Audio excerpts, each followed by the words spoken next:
বইপাঠ by আইকে চ্যানেলে আপনাদের সকলকে স্বাগতম। আমরা পড়ছিলাম ওমর আল জাবের সাহেবের পর। আজকে অষ্টম পর্ব।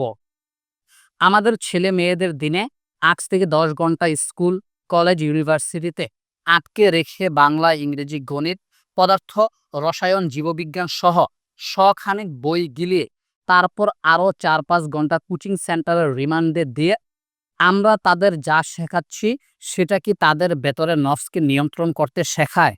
অথচ আমরা অবাক হই যখন 18 থেকে 20 বছর পরে তারা মানুষের মতো দেখতে পশুতে পরিণত হয়। আমাদের সন্তানরা যখন মাস্টার্স, পিএইচডি উপাধি পায় তখন গর্বে আমাদের বুক ফুলে যায়।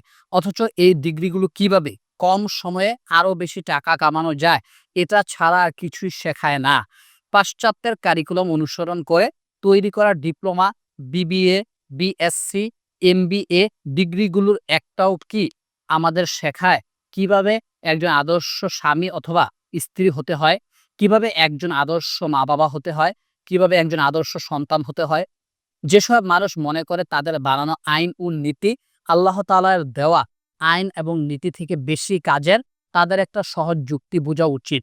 যে মহান সত্তা পুরো মহাবিশ্বের প্রতিটি প্রাণী সৃষ্টি করতে পারেন এবং তিনি পুরো প্রাণী জগৎ নিখুঁতভাবে চালাতে পারেন, তার থেকে ভালো কে জানবে মানুষ কিসে ভালো থাকে?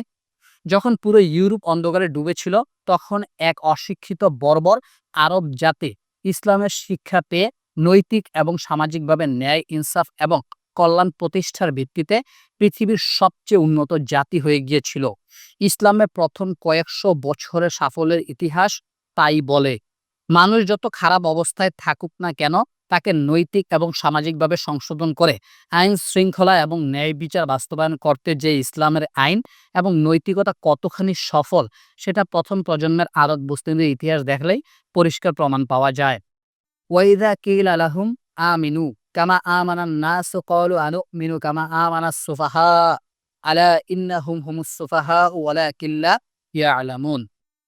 আর যখন তাদের বলা হয় ঈমান আনো যেভাবে অন্যরা এনেছে, তখন তারা বলে আমরা কি সেভাবে ঈমান আনবো যেভাবে বোকারা ঈমান আনে? অবশ্যই না। তারা নিজেরাই বোকা, কিন্তু তারা তা জানে না। সূরা বাকারা 13। আপনি যদি আপনার প্রতিবেশীকে বলেন, চৌধুরী সাহেব আপনি সালাত পড়েন না কেন? আপনাকে তো এবারের ঈদে কুরবানিও করতে দেখলাম না। সে বলবে, আরে দূর ভাই, নামাজ টামাজ পড়া লাগে না। নামাজ, রোজা এসব হচ্ছে ওই সব অর্ধশিক্ষিত মোল্লা টাইপের মানুষদের জন্য, যারা চিন্তা ভাবনা জ্ঞানকে প্রসারিত করতে পারেনি। তারা সৃষ্টিকর্তাকে আমাদের মতো ঠিক মতো উপলব্ধি করতে পারে না। আপনি যত বিজ্ঞান পড়বেন, যত পড়ালেখা করবেন, আপনি তত গভীরভাবে সৃষ্টিকর্তাকে উপলব্ধি করবেন। তখন আর আপনার প্রতিদিন সালাত পড়া দরকার হবে না। আর বছরে একদিন কুরবানি করে কি হয়? সারা বছর তো কত গরুর মাংস কিনলাম, কত গরিব লোককে টাকা পয়সা দিলাম। এইসব গদবাঁধা নিয়মের কোনো দরকার নেই। আপনারা বেশি বাড়াবাড়ি করেন। আরেক ধরনের মানুষ আছে যারা আপনার সাথে দেখা হলে খাস ইসলামী ভাষায় বিরাট হাসি দিয়ে বলবে, আসসালামু আলাইকুম ভাই সাহেব, কেমন আছে? আলহামদুলিল্লাহ, এবার আমার ব্যবসা ভালোই যাচ্ছে। এবার ঈদে ইনশাল্লাহ আপনার কথা শুনে এতিমখানায় 1010 টাকা দেব। ঈদে বেড়াতে আসবেন কিন্তু। তারপর আপনি যখন চলে যাবেন সে তার পাশের জনকে নিচু গলায় বলবে, দোস্ত, এই লোকের সাথে দেখা হলেই খালি ইসলাম নিয়ে বুলি শুনতে হয়। আমি আসলে ওনাকে বিদায় করার জন্য এসব বললাম। তুই চিন্তা করিস না, এবার ঈদে এক বিরাট পার্টি দিব, কিছু লাল পানীয় থাকবে। তোর গার্লফ্রেন্ড গুলোকে নিয়ে চলে আয়, সারা রাত নাচ গান হবে, তারপর আমার ড্রাইভার তোদের বাসায় নামিয়ে দিয়ে আসবে। কিছু মানুষ আছে যারা ইসলামকে মেনে নিয়ে জীবনে বড় বড় ত্যাগ করে। এরা কখনো বন্ধুকে মুখ দেখাবো কিভাবে এই চিন্তা করে সুদে দাঁড় করে গাড়ি কেনে না। এরা প্রতি মাসে মুখ কালো করে বাড়ি ভাড়া দিয়ে আসে, কিন্তু তারপরেও সুদে জড়াতে হবে বলে সুদে দাঁড় নিয়ে বাড়ি কিনে না। এরা লোকে কি বলবে তা ভয় না পেয়ে বরং আমার প্রভু কি বলবেন এই লজ্জায় হিজাব করে চলে। এই ধরনের সত্যিকারের মুসলিমদের এই সব চৌধুরী সাহেব টাইপের মানুষরা বোকা মনে করে, আর তারা নিজেদের মনে করে চালাক। এরা মনে করে যে দুনিয়া তো অনেক ফুর্তি করবে এবং আখিরাতেও গিয়ে কোনোভাবে পার পেয়ে বেহেশতে চলে যাবে। এভাবে তারা দুই দিকেই জিতবে। বোকা মুসলিমদের মতো এত কষ্ট করে দুনিয়ার এত মজা ছেড়ে দিয়ে এত ত্যাগ করে ইসলাম মানার কোনো দরকার নেই। অথচ এই বোকারা জানে না যে রাসূল সাল্লাল্লাহু আলাইহি ওয়াসাল্লাম বলেছেন, জাহান্নামকে লোভনীয় জিনিস দ্বারা আচ্ছাদিত করে রাখা হয়েছে আর জান্নাতকে রাখা হয়েছে দুঃখ কষ্টের আবরণে। ওয়াইদা লাকুল্লাযীনা আমানু ক্বালু আমান্না ওয়াইদা খালাউ ইলা শায়াতিনহিম ক্বালু ইন্না মাআকুম ইন্নামা নাহনু মুস্তাহজিউন। যখন তারা বিশ্বাসীদের সাথে দেখা করে তখন বলে আমরা বিশ্বাসী, কিন্তু যখন তারা তাদের শয়তানের সাথে একা থাকে তখন বলে কোনো সন্দেহ নেই আমরা আসলে তোমাদেরই সাথী, আমরা তো ওদের উপহাস করি মাত্র। সূরা বাকারা 14। আরবি ভাষায় শয়তান বলতে সীমালঙ্ঘনকারী, দাম্ভিক এবং স্বৈরাচারকে বোঝানো হয়। শয়তান শব্দটা বেশিরভাগ সময় জিনকে বুঝালেও মানুষও তাদের মধ্যে পড়ে। এখানে শয়তানের বহুবচন শায়াতিন মক্কার মুশরিক সর্দারদের বুঝাতে পারে। আবার এটাও হতে পারে যে মানুষ নিজে একা তার শয়তানি কুপ্রবৃত্তির মধ্যে ডুবে থাকে, অথবা তার মানুষরূপী শয়তান সঙ্গীদের সাথে থাকে। এ ধরনের মানুষদের নিয়ে কষ্ট পাবেন না, এই ভেবে দুঃখ করবেন না, ওরা তো কত আমোদ ফুর্তিতে দিন পার করছে, ওদের উপর আল্লাহ তাআলা এর গজব পড়ে না কেন? কারণ আল্লাহ তাআলা বলেছেন, আল্লাহু ইয়াস্তাহজিউ বিহিম ওয়া ইয়ামুদ্দুহুম ফি তুগয়ানিহিম ইয়ামাহুন। আল্লাহই আসলে তাদের সাথে উপহাস করছেন এবং তাদের তিনি কিছু সময় পর্যন্ত সীমালঙ্ঘন করতে ছেড়ে দেন। সূরা বাকারা 15। এই পৃথিবীতে কয়েকটা বছর তারা এসব বন্ডামি করে বেড়াবে, তারপর একদিন গিয়ে তারা টের পাবে কি সর্বনাশ করেছে। এদের উদাহরণ হচ্ছে একটা বেয়াদব কুকুরের মতো, যাকে আপনি কোনোভাবে বসে আনতে পারছেন না। সে কোনোভাবে চুপচাপ বসে থাকবে না, খালি গলার দড়ি ধরে টানাটানি করছে। তারপর আপনি তার গলায় একটা 100 ফুট লম্বা দড়ি বেঁধে ছেড়ে দিলেন। কুকুরটা যখন একবার দুইবার টান দিয়ে দেখলো সে আর আটকে যাচ্ছে না, সাথে সাথে সে মহা আনন্দে দৌড়াতে শুরু করলো। সে দৌড়াচ্ছে আর দৌড়াচ্ছে, এদিকে মাটিতে পড়ে থাকা দড়ির প্যাচ একটা একটা করে কমছে। কুকুরটা তার পুরো শক্তি দিয়ে ছুটে যাচ্ছে, আর এক সময় গিয়ে দড়ির সব প্যাচ শেষ হয়ে দড়ি টান টান হয়ে গেল আর খ্যাক। উলাইকাল্লাযীনা ইশতারাউদ দালালাতা বিল হুদা ফামা রাবিহাত তিজারাতুহুম ওয়া মা কানু মুহতাদিন। তারা পথপ্রদর্শক হিসেবে সঠিক নির্দেশের বদলে ভুল নির্দেশ কিনেছে, তাই তাদের এই ব্যবসায় কোনো লাভ হয়নি এবং তারা কোনোভাবেই সঠিক পথে নেই। সূরা বাকারা 16। এখানে আল্লাহ তাআলা তাদেরই ভাষা ব্যবহার করে বলেছেন যে এইসব বোকা এবং বন্ডরা ওই স্বল্প সময়ের পার্থিব জীবনে অল্প কিছু আনন্দ, সম্পত্তি, সম্মান পেতে গিয়ে কি যে অমূল্য জিনিস বিক্রি করে দিল সেটা বুঝে না। তারা আল্লাহর আইনের বদলে নিজেরা আইন বানিয়েছে। তারা গণতন্ত্র, সমাজতন্ত্র ইত্যাদি নানা রকমের মতবাদের পেছনে দৌড়ে জীবনটাকে শেষ করে দিয়েছে। সাধারণ মানুষের অবস্থার কোনো পরিবর্তন তারা করতে পারেনি। রাসূল সাল্লাল্লাহু আলাইহি সাল্লামের শিক্ষাকে অবজ্ঞা করে তারা পৃথিবীর দার্শনিক, চিন্তাবিদ আর বুদ্ধিজীবীদের কাছে ছুটে গেছে। দিন শেষে তারা পৃথিবীতেও সফল হয়নি, আখিরাতেও হারিয়ে বসেছে। পৃথিবীতে এখন 500 কোটি মানুষ আছে যারা লা ইলাহা ইল্লাল্লাহ বলার সুযোগ পায়নি, অথচ মুনাফিকরা যেভাবেই হোক ইসলামকে দেখা ও জানার সুযোগ পেয়েছে, তারপরও তারা কালিমা পড়ার সুবিধাটা হেলায় হারাচ্ছে। অথচ ইসলাম ঠিকভাবে মানলে শুধু পৃথিবীতেই নয়, তারা আখিরাতেও বিরাট সম্মান, অনন্ত শান্তি এবং বিশাল সম্পত্তি নিয়ে থাকতে পারত। কিন্তু ওইসব বোকারা তাদের জীবন নামের ব্যবসায় নেমে ঠিকমতো হিসাব না করেই স্বল্প মেয়াদী লাভ করতে গিয়ে বিরাট অঙ্কের দীর্ঘমেয়াদী লাভ হারিয়ে ফেলেছে। জান্নাত বিক্রি করে যারা জাহান্নামে কেনে তাদের চেয়ে বড় অপদার্থ আর কে হতে পারে? চারদিকে বিভিন্ন গভীরতার অন্ধকার, অন্ধকার রাত, চারিদিকে কিছুই দেখা যাচ্ছে না।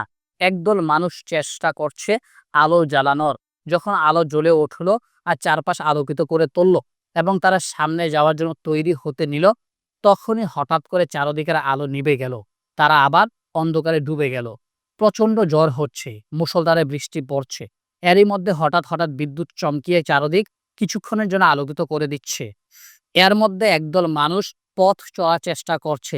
যখন বিদ্যুৎ চমকায় সামনে কিছুটা পথ দেখা যায়, তখন মানুষগুলো সামনে এগোনোর চেষ্টা করে। তারপর আবার যখন চারদিক অন্ধকার হয়ে যায় তখন তারা চুপচাপ দাঁড়িয়ে অপেক্ষা করে। এরই মধ্যে হঠাৎ প্রচন্ড শব্দে বাজ পড়ছে আর মানুষগুলো আতঙ্কে কানে আঙ্গুল দিচ্ছে, মৃত্যু ভয়ে কাঁপছে। উপরের দৃশ্যটা এসেছে সূরা বাকারার 17 থেকে 20 আয়াতে। আল্লাহ রাব্বুল আলামিন বলেন, তাদের অবস্থা হলো একদল মানুষের মতো, যারা আগুন জ্বালাবার চেষ্টা করছে। যখনই আগুন জ্বলে তাদের চারদিক উজ্জ্বল করে দেয়, তখনই আল্লাহ তাদের সব আলো কেড়ে নিয়ে তাদের বিভিন্ন গভীরতার অন্ধকারে ছেড়ে দেন। তারা কিছুই দেখতে পায় না। তারা বধির, মুখ এবং অন্ধ। তারা কখনো ফিরে আসবে না। অথবা আকাশ থেকে মুষলধারে বৃষ্টি পড়ছে। চারদিকে বিভিন্ন গভীরতার অন্ধকার। বিদ্যুৎ চমকাচ্ছে, বজ্রপাত হচ্ছে। একদল মানুষ পথ চলার চেষ্টা করছে। বজ্রপাতের প্রচণ্ড শব্দ শুনে তারা মৃত্যুর ভয়ে কানে আঙ্গুল দেয়। কিন্তু যারা সত্যকে অস্বীকার করে, কাফির, আল্লাহ তাদের ঠিকই ঘিরে রাখেন। বিদ্যুৎ চমক তাদের দৃষ্টি প্রায় কেড়ে নেয়। যখনই তা আলো দেয়, তারা একটু সামনে এগোয়। আবার যখন চারদিক অন্ধকার হয়ে যায়, তারা চুপচাপ দাঁড়িয়ে থাকে। যদি আল্লাহ চাইতেন, তিনি তাদের শোনা এবং দেখার ক্ষমতা কেড়ে নিতেন। আল্লাহ সবকিছুর উপরে পূর্ণ ক্ষমতাশীল। সূরা বাকারা ১৭-২০। প্রশ্ন হলো, এরা কারা? এরা হলো মুনাফিক, যাদের কথা আল্লাহ তাআলা এর আগের আয়াতগুলোতে বলেছেন। তাদের কাছে প্রায় আল্লাহর বাণী অর্থাৎ আলো আসে। তারা সেটা নিয়ে অল্প একটু চিন্তা ভাবনা করে ছেড়ে দেয়।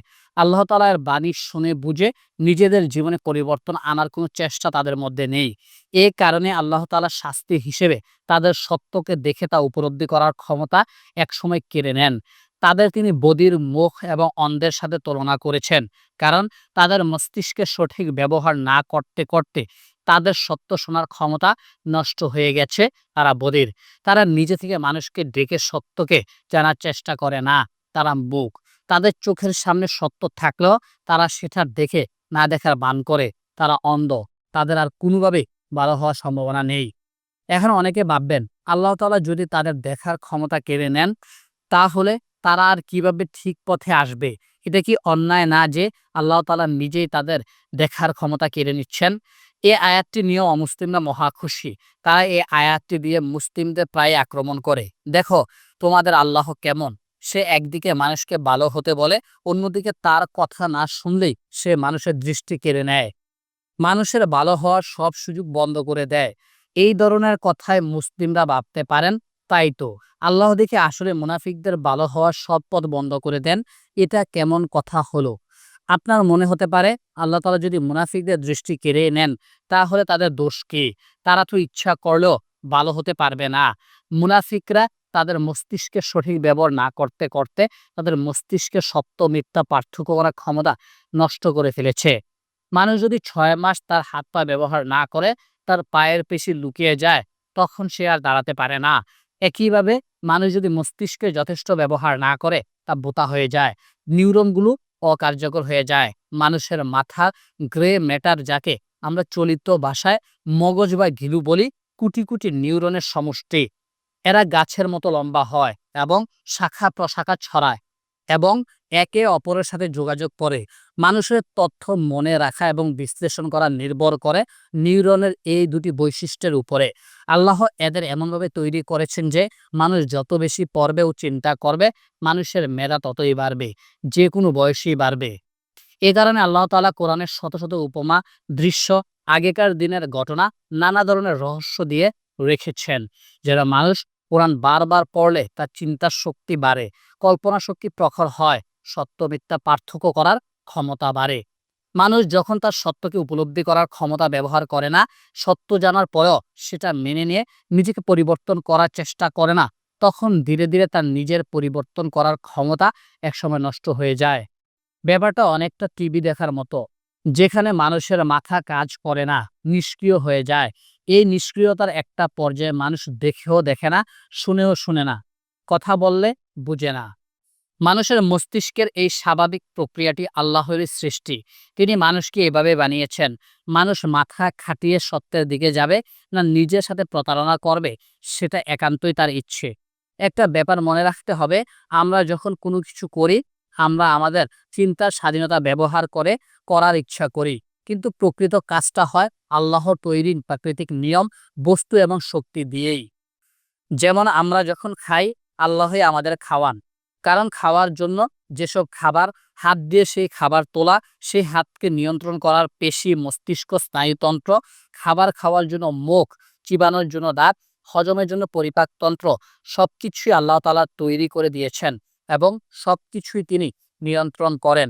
আমরা শুধু ইচ্ছা করি, বাকি পুরোটা করেন আল্লাহ তাআলা তার নির্ধারিত প্রাকৃতিক নিয়ম দিয়ে। সুতরাং আমরা যা করার ইচ্ছা করি সেটা সম্পাদন করেন আল্লাহ তাআলা। সুতরাং কোরআনের যেসব আয়াতে বলা হয় যে আল্লাহ তাআলা কাফির বা মুনাফিকদের দেখার শোনার ক্ষমতা কেড়ে নেন, সেগুলো প্রকৃত অর্থ হলো মানুষ তার নিজের দোষের ফলাফল হিসেবে তাদের শোনার এবং দেখার ক্ষমতা হারিয়ে ফেলে, এবং সেটা করেন আল্লাহ তাআলা তাদের জন্য শাস্তি হিসেবে মহাবিশ্ব পরিচালনা পূর্ব নির্ধারিত নিয়ম দিয়ে।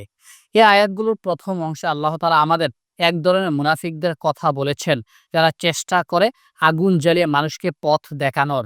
সেই আগুনে হয়তো অল্প কিছু সময়ের জন্য চারদিকে আলোকিত করে, কিন্তু তারপরেই নেমে আসে অন্ধকার। এই আয়াতের ভাষাতত্ত্বটা খেয়াল করুন। মুনাফিকরা কি জ্বালাচ্ছে? আলো না আগুন? তারা আগুন জ্বালাচ্ছে, আলো নয়। যে আলোটা তৈরি হচ্ছে সেটা তারা চায় না, তাই আল্লাহ তাআলা তাদের আলোটা নিয়ে নেন। আগুন থেকে আলো বাদ দিলে কি থাকে? তাপ। জাহান্নামের আগুনের তাপ। ওই আগুনটা মুনাফিকদের নিজেদের হাতে ধরানো, তারা নিজেরাই নিজেদের জন্য জাহান্নাম বরাদ্দ করে নিচ্ছে। এই মুনাফিকরা দেখেও বুঝে না যে তারা কত বড় ভুল করছে। সমসাময়িক কিছু উদাহরণ দেই। আপনার এলাকার বিশিষ্ট সমাজসেবক চৌধুরী সাহেবের ধারণা, ইসলাম নারীদের গড়ে বন্দি করে রেখে তাদের পশ্চাৎপদ করে দিচ্ছে। ইসলামী পোশাক পরার কারণে নারীদের কোনো অগ্রগতি হচ্ছে না। এ কারণে তিনি চেষ্টা করছেন নারীদের মাঝে স্বনির্ভরতা, আধুনিকতা এর আলো ছড়িয়ে দিতে। সেটা করতে গিয়ে তিনি তার এলাকার বিভিন্ন এনজিওর সাথে একসাথে হয়ে এলাকার মেয়েদের কর্মসংস্থান এর জন্য কাজ করছে। এ ধরনের কাজ করতে গিয়ে নারীরা বাজারে, রাস্তাঘাটে, বনে বাদরে ঘুরে বেড়াচ্ছে। ইসলামী পোশাক ছেড়ে আধুনিক স্বল্প বসনের দিকে ঝুঁকছে। শত শত পর পুরুষের সাথে মিশছে, যার ফলাফল ব্যাপক হারে পরক্রিয়া। একের পর এক পরিবার ভেঙে যাচ্ছে। ঘরে অসুস্থ বাবা মা, সন্তানদের দেখার কেউ নেই। ছোট শিশুরা মায়ের আদর থেকে বঞ্চিত হয়ে সঠিক মানসিকতা নিয়ে বেড়ে উঠতে পারছে না। কারণ শিশুদের আদর করা, তাদের খাইয়ে দেওয়া, এমনকি তাদের গায়ে হাত বুলিয়ে দেওয়া বা পিঠ চুলকে দেওয়া এক ধরনের বিহেভিয়ারাল এপিজেনেটিক প্রোগ্রামিং, যা শিশুদের জেনেটিক গঠন বদলে দেয়, যার ফলে তারা স্বাভাবিক মানসিকতা নিয়ে বড় হতে পারে না। কিন্তু এইসব স্বাভাবিক মায়ের আদর থেকে বঞ্চিত হয়ে তারা অস্বাভাবিকভাবে বেড়ে উঠছে। যদিও চৌধুরী সাহেব আলো জ্বালাবার চেষ্টা করছেন, অনেকের কাছে মনে হচ্ছে যে সেই আলো চারিদিকে আলোকিত করে তুলছে, কিন্তু বাস্তবতা উল্টো। চারদিকে এক ভয়ঙ্কর অন্ধকার নেমে আসছে। মানুষ তার প্রকৃত অবস্থা উপলব্ধি করতে পারছে না এবং নিজেদের সংশোধন করার ক্ষমতা হারিয়ে ফেলছে। আরেকটি উদাহরণ হলো, ধরুন আপনার এলাকার কলেজের প্রফেসর জাফর সাহেব, যিনি মনে করেন ধর্ম হচ্ছে মানুষের বানানো কিছু ধারণা, বিজ্ঞান হচ্ছে সকল সমস্যার একমাত্র সমাধান। তিনি সবকিছুর মধ্যে বৈজ্ঞানিক ব্যাখ্যা খুঁজে বেড়ান, এবং কোনো কিছুর বৈজ্ঞানিক ব্যাখ্যা দিতে না পারলে সেটা আর তার কাছে গ্রহণযোগ্য হয় না। বিজ্ঞানের ধরাছোঁয়ার বাইরে কোনো কিছু থাকতে পারে, এটা মোটেও তিনি বিশ্বাস করেন না। তার মতে কোনো কিছু যদি বৈজ্ঞানিক ব্যাখ্যা না থাকে, তাহলে সেটার কোনো অস্তিত্ব নেই। তার মতো মানুষরা মনে করে একমাত্র বিজ্ঞান পারে মানুষকে অন্ধকার থেকে আলোতে নিয়ে আসতে। আমাদের সমাজ, দেশ, রাজনীতি সবকিছুই হতে হবে বৈজ্ঞানিক পদ্ধতিতে পরিচালিত। এখানে মানুষের বানানো ঐশী বাণীর কোনো জায়গা নেই। এভাবে তারা নিজেদের বানানো নৈতিকতা থেকে একসময় সকল ক্ষেত্রে নারী হবে পুরুষের সমান, তারপর পাশ্চাত্যের কে কিভাবে চলবে সেটা সম্পূর্ণ তার নিজের ব্যাপার। এমনকি ফ্রি সেক্স পর্যন্ত নানা ধরনের আধুনিক মূল্যবোধ তৈরি করে সমাজ এবং দেশকে চরমভাবে নৈতিক অবক্ষয়ের দিকে ঠেলে দেয়। আয়াতগুলোর দ্বিতীয় অংশে এক ধরনের সুবিধাবাদী মুনাফিকদের উদাহরণ দেওয়া হয়েছে, যারা নিজেদের মুসলিম মনে করে, কিন্তু তাদের ইসলাম নিয়ে সন্দেহ, দ্বিধার কোনো শেষ নেই। তারা শুধু ততটুকু ইসলাম অনুসরণ করে যতটুকু করলে তাদের কোনো ঝামেলা হয় না। সব সময় তারা ভয়ে থাকে যে যদি তাদের কেউ গোঁড়া মুসলিম ভেবে আক্রমণ করে, তাহলে আবার উল্টোটাও যদি তাদের ফাঁকিবাজির জন্য তাদের উপর আল্লাহর শাস্তি নেমে আসে, তাহলে যখন ইসলাম মানা সহজ হয়ে যায় তখন তারা ইসলামের দিকে আসে। কিন্তু যখন অন্ধকার হয়ে যায়, ইসলাম মানা কঠিন হয়ে যায়, তখন তারা ইসলাম থেকে সরে পড়ে। এই ধরনের মুনাফিকদের অনেক উদাহরণ রয়েছে। যেমন রমজান মাসে এক ধরনের মৌসুমী মুসলিমদের দেখা যায়, তারা ৩০টা রোজা রাখে, কারণ ঘরে রান্না বন্ধ। রোজা না রাখলে লোকজনের সামনে লজ্জায় মুখ দেখানো যায় না। অন্যদিকে সলাৎ পড়ার কোনো খবর নেই, কারণ সলাৎ না পড়লে তো আর কেউ জিজ্ঞেস করবে না। এদেরকে সলাৎ নিয়ে কিছু বলতে গেলে তারা তেলে বেগুনে জ্বলে উঠে ইমানের জাজ ছিটাবে। অথচ কোনো দিন তাদের মসজিদে এক ওয়াক্তের সলাৎ পড়তে দেখা যাবে না। আরেকটি উদাহরণ হলো, কিছু মুনাফিক আছে যারা যখন দিনকাল ভালো যায় তখন ভালোই মুসলিম ভাব নিয়ে থাকে, কিন্তু দেশে যখনই কোনো দুর্যোগ দেখা দেবে, দেশে চরম মুসলিম বিদ্বেষী চক্রান্ত হতে থাকবে, টুপি দাড়ির কারণে মুসলিমরা রাস্তাঘাটে অপমানিত হবে, তখন তারা খুব সাবধানে শেভ করে চিপা প্যান্ট শার্ট পরে বেশভূষা বদলে নেবে। তাদের কথাবার্তাও বদলে যাবে, যা শুনে কেউ আর তাদের সিরিয়াস মুসলিম মনে করবে না। ফলে তাদের উপর আর কোনো ধরনের আক্রমণ হবে না। এরা আল্লাহ তাআলার চেয়ে সরকারকে বেশি ভয় পায়।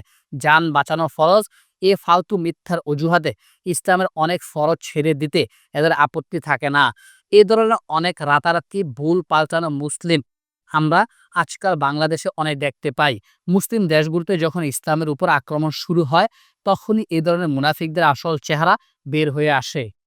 এখানে একটি চিন্তা করার মতো আয়াত রয়েছে, কিন্তু যারা সত্যকে অস্বীকার করে কাফির, তাদের আল্লাহ তাআলা ঠিকই ঘিরে রাখেন। সূরা বাকারা 19। এতক্ষণ আল্লাহ তাআলা মুনাফিকদের কথা বলেছিলেন, কিন্তু হঠাৎ করে কাফিরদের কথা আসলো কেন? কারণ আল্লাহ তাআলা জানেন তাদের অন্তরে আসলে কি আছে। যদি তাদের অন্তরে ইসলাম না থাকে, তাহলে যা বাকি থাকে তা হলো কুফরি।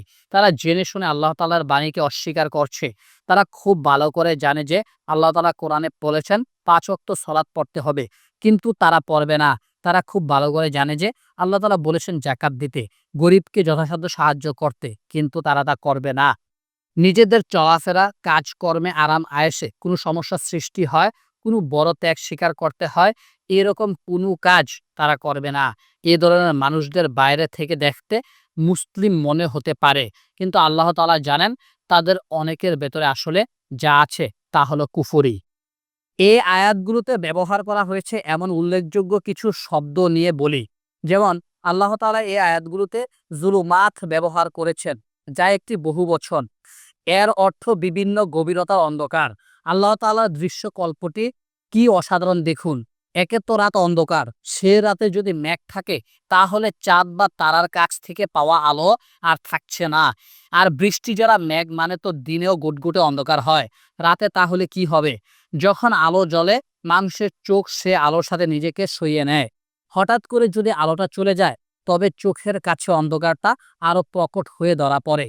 মুনাফিকরা ইমানের আলো ফেলে জাহান্নামের আগুন জ্বালায়। দুনিয়াতে তারা কিছুদিন মুসলিমদের মাঝে নিরাপদে থাকবে, কিন্তু আখিরাতে তাদের জন্য অপেক্ষা করবে কবরের অন্ধকার, কুফুরির অন্ধকার, নিফাকের অন্ধকার, সবশেষে জাহান্নামের অন্ধকার। বহুবচন ব্যবহারের কারণ এটাও হতে পারে যে আল্লাহ তাআলা আমাদের শেখাচ্ছেন যে সব অন্ধকার একরকম নয়, এটি বিভিন্ন গভীরতার হয়। তেমনি সব মুনাফিক একরকম নয়, মুনাফিকের বিভিন্ন স্তর এবং গভীরতা রয়েছে। মানুষের মন শুধুই সাদা অথবা কালো হয় না, মানুষের মনের ভেতরে বিভিন্ন গভীরতা কালো রয়েছে। দৃষ্টির জন্য আল্লাহ তাআলা এই আয়াতগুলোতে ইউবসিরুন ব্যবহার করেছেন। এটি শুধু চোখে দেখা নয়, বরং দেখে উপলব্ধি করা। এই আয়াতগুলোতে আপনি দেখা, শোনা, বলা, এই শব্দগুলো দেখে শুধুই চোখ দিয়ে দেখা বা কান দিয়ে শোনা বা মুখ দিয়ে বলা মনে করবেন না। এগুলো সবই মানুষের উপলব্ধি, অনুধাবন, কাজ করাকে নির্দেশ করে। যেমন এই আয়াতগুলোতে যখন বলা হয় যে আল্লাহ তাআলা দৃষ্টি কেড়ে নেন, তার মানে এই নয় যে মানুষগুলো অন্ধ হয়ে যায়, বরং তাদের সত্য মিথ্যা দেখে সেটা উপলব্ধি করার ক্ষমতা নষ্ট হয়ে যায়। ইয়া আইয়ুহান নাসু উবুদু রাব্বাকুমুল্লাযী খলাকাকুম ওয়াল্লাযীনা মিন ক্বাবলিকুম লাআল্লাকুম তাত্তাকুন। হে লোক সকল, তোমাদের সেই প্রভুর প্রতি পূর্ণ দাসত্ব ও উপাসনা করো, যিনি তোমাদের এবং তোমাদের আগে যারা ছিল তাদের সবাইকে সৃষ্টি করেছেন, যাতে করে তোমরা তার প্রতি সবসময় পূর্ণ সচেতন থাকতে পারো। সূরা বাকারা 21। আল্লাহ তাআলা এখানে আমাদের তার ইবাদত করতে বলেছেন। আমরা যখন এক আল্লাহর আব্দ বা বান্দা হতে পারবো, তখনই আমরা সত্যিকার অর্থে স্বাধীন হতে পারবো। যতদিন সেটা করতে না পারছি, ততদিন আমরা লোকে কি বলবে এর দাস হয়ে থাকবো, ফ্যাশনের দাস হয়ে থাকবো, বিনোদন, সংস্কৃতি, সামাজিকতার দাস হয়ে থাকবো। একমাত্র আল্লাহর প্রতি একান্ত দাসত্বই সব মিথ্যা প্রভুদের দাসত্ব থেকে মানুষকে বের করে আনতে পারে। যারা সেটা করতে পেরেছেন তারা জানেন এই পৃথিবীতে সত্যিকার স্বাধীনতার স্বাদ কত মধুর। এই আয়াতে আল্লাহ তাআলা বিশেষভাবে আমাদের আগে যারা এসেছিল তাদের কথা বলেছেন, যেন আমরা তাদের অন্ধ অনুসরণ শুধু না করি। আমাদের অনেকের ভিতরেই আমাদের প্রসিদ্ধ পূর্বপুরুষ, বিখ্যাত বুজুর্গদের প্রতি অন্ধ ভক্তি থাকে। আমরা অনেক সময় তাদের এমন ক্ষমতা দেওয়া শুরু করি যেটা শুধু আল্লাহর জন্যই প্রযোজ্য। যেমন আমরা অনেকে অনেক সময় মনে করি আমার আল্লামা হাফেজ মুফতি দাদাজানের পবিত্রতার কারণে আমাদের পরিবারে কোনো বিপদ আসবে না। আবার অনেকে মনে করি আমাদের বংশ হচ্ছে আধ্যাত্মিক বংশ, আমাদের পীর নানার সুপারিশে আমরা সবাই জান্নাতে চলে যাব। এই ধরনের ধারণা শুধু ভুলই নয়, এগুলো শিরিক। এই আয়াতে আল্লাহ তাআলা আমাদের মনে করিয়ে দিয়েছেন যে আমাদের আগে যারা এসেছিল তারা যতই ভালো কাজ করুক না কেন, তারা আল্লাহর সৃষ্টি ছাড়া আর কিছুই নয়। আমরা যেন এটা ভুলে না যাই যে আল্লাহ তাআলা তাদেরও প্রভু।